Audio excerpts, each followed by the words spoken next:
नमस्कार, मैं हूं आपके साथ निलोफर अंसारी और आप देख रहे हैं V9 न्यूज। देश और दुनिया की हर बड़ी खबर पर रहती है हमारी पैनी नजर। आइए नजर डालते हैं आज की बड़ी। रामनगरी अयोध्या में राम मंदिर निर्माण समिति की 2 दिवसीय बैठक राम मंदिर परिसर में संपन्न हुई। बैठक में मंदिर ट्रस्ट के महासचिव चंपत रॉय, सदस्य डॉक्टर अनिल मिश्र सहित मंदिर निर्माण कर रही कंपनी L&T व TES की इंजीनियरिंग टीम के अधिकारी शामिल रहे। इस बैठक में मंदिर के निर्माण के शेष कार्य के लिए पत्थरों की उपलब्धता और व्यवस्था पर चर्चा की गई और साथ ही इस बात पर भी मंथन किया गया कि निर्माण के कार्य तय सीमा के मद्देनजर कितने पूरे हुए हैं। ट्रस्ट के महासचिव चंपत रॉय ने बताया कि मंदिर का शिखर का काम दिसंबर 2024 तक पूरा होगा। इसके पहले शिखर पर लगने वाले ध्वज दंड की टेस्टिंग की गई, जो सफल रही। ध्वज दंड की लंबाई 40 फुट की है, जिसकी लंबाई को जोड़कर मंदिर के शिखर की ऊंचाई 201 फीट हो जाएगी, जिसमें मंदिर के शिखर की ऊंचाई 161 फुट रहेगी। उन्होंने बताया कि 1,30,000 घनफुट पत्थर मंदिर में अभी और लगेंगे, जबकि 3 लाख घनफुट पत्थर अब तक लग चुके हैं। मंदिर का भूतल का निर्माण कार्य पूरा हो चुका है। उन्होंने बताया कि जुलाई अगस्त तक वर्षा काल है। कल्पना की गई कि सितंबर तक वर्षा का प्रभाव कम हो जाएगा। अगस्त तक वर्षा के कारण हमारे काम पर असर पड़ेगा। चंपत रॉय ने बताया कि मंदिर के परकोटे में 6 मंदिर बनेगा। अयोध्या से ब्रजेश सैन की रिपोर्ट। दिसंबर तक का टारगेट बहुत दिनों से चल रहा है। दिसंबर 2024 तक राम जन्मभूमि मंदिर का शिखर तैयार हो जाएगा। तो 1,30,000 घनफुट पत्थर अगर अभी लगना बाकी है तो दिसंबर का अर्थ है प्रत्येक मास यानी 6 महीने प्रत्येक मास कितना क्यूबिक फीट पत्थर लगना चाहिए, इसका गणित हुआ है। अब इसमें वर्षा काल आ गया। अभी वर्षा काल जुलाई मास के 21 दिन 22 दिन है और अगस्त पूरा घनी वर्षा का काल होगा। कल्पना ये की गई है कि सितंबर में वर्षा का प्रभाव काफ़ी कम हो जाएगा। तो अगस्त एंड तक वर्षा के कारण हमारे काम पर कितना असर पड़ेगा। आज कितनी लेबर है, कितनी लेबर अगर और आ जाएगी तो ये काम हम दिसंबर तक कंप्लीट कर सकते हैं। नंबर 2, शिखर बन जाने के बाद एक ध्वज लहराया जाएगा, पताका, उसका स्तंभ, वो यहाँ स्तंभ आकर रखा हुआ है।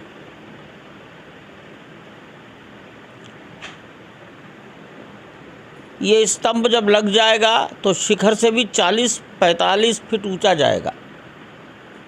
तो शिखर ग्राउंड लेवल से 161 फीट, अगर शिखर के भी ऊपर 40 फीट पताका गई तो कुल हो गया 200 फीट, 201 फीट।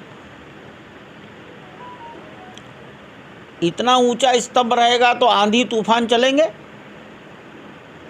आंधी तूफान चलते ही है।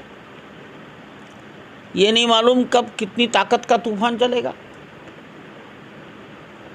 बंदर रहेंगे और बंदर हिलाते हैं,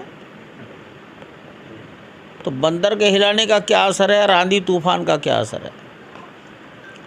तो इंजीनियरिंग ग्रुप का कहना है बंदर की किसी भी खंबे को हिलाने की जो ताकत है वो थोड़ी है, बहुत थोड़ी है। तूफान की ताकत बहुत ज़्यादा होती है।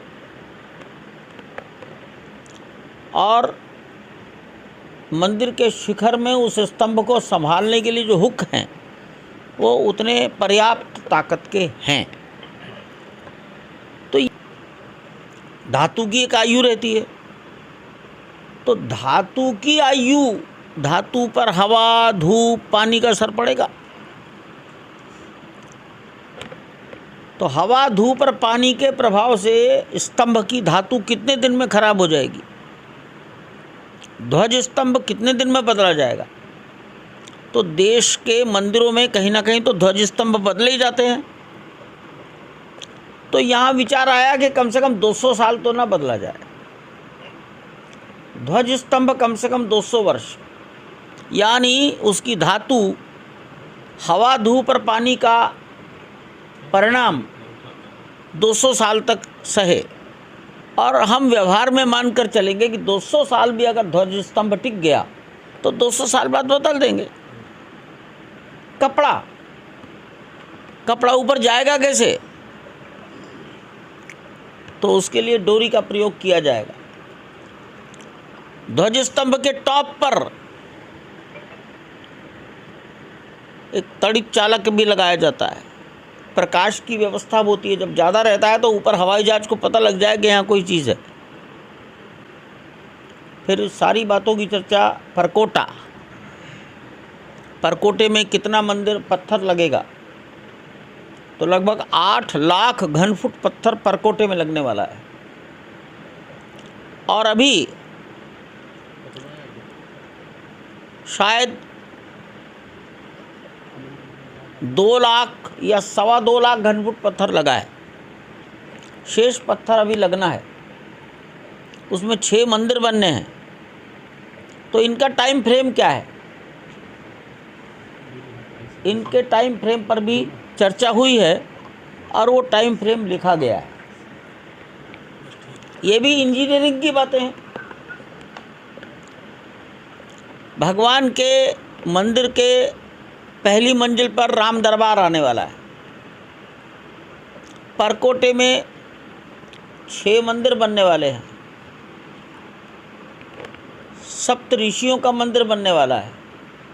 शेषावतार यानी लक्ष्मण जी का मंदिर बनने वाला है।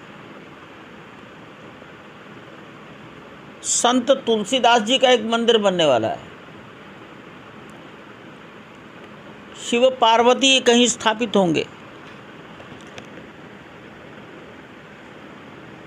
ये मूर्तियाँ कैसी हों, खड़ी की बैठी?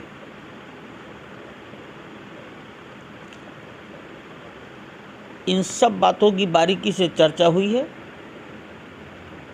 और ये सभी मूर्तियाँ दिसंबर 2024 तक बनकर तैयार हो जाएंगी, इसकी पूरी संभावना है। किस पत्थर से बनी हुई? अभी केवल एक बिंदु है, टाइम पीरियड।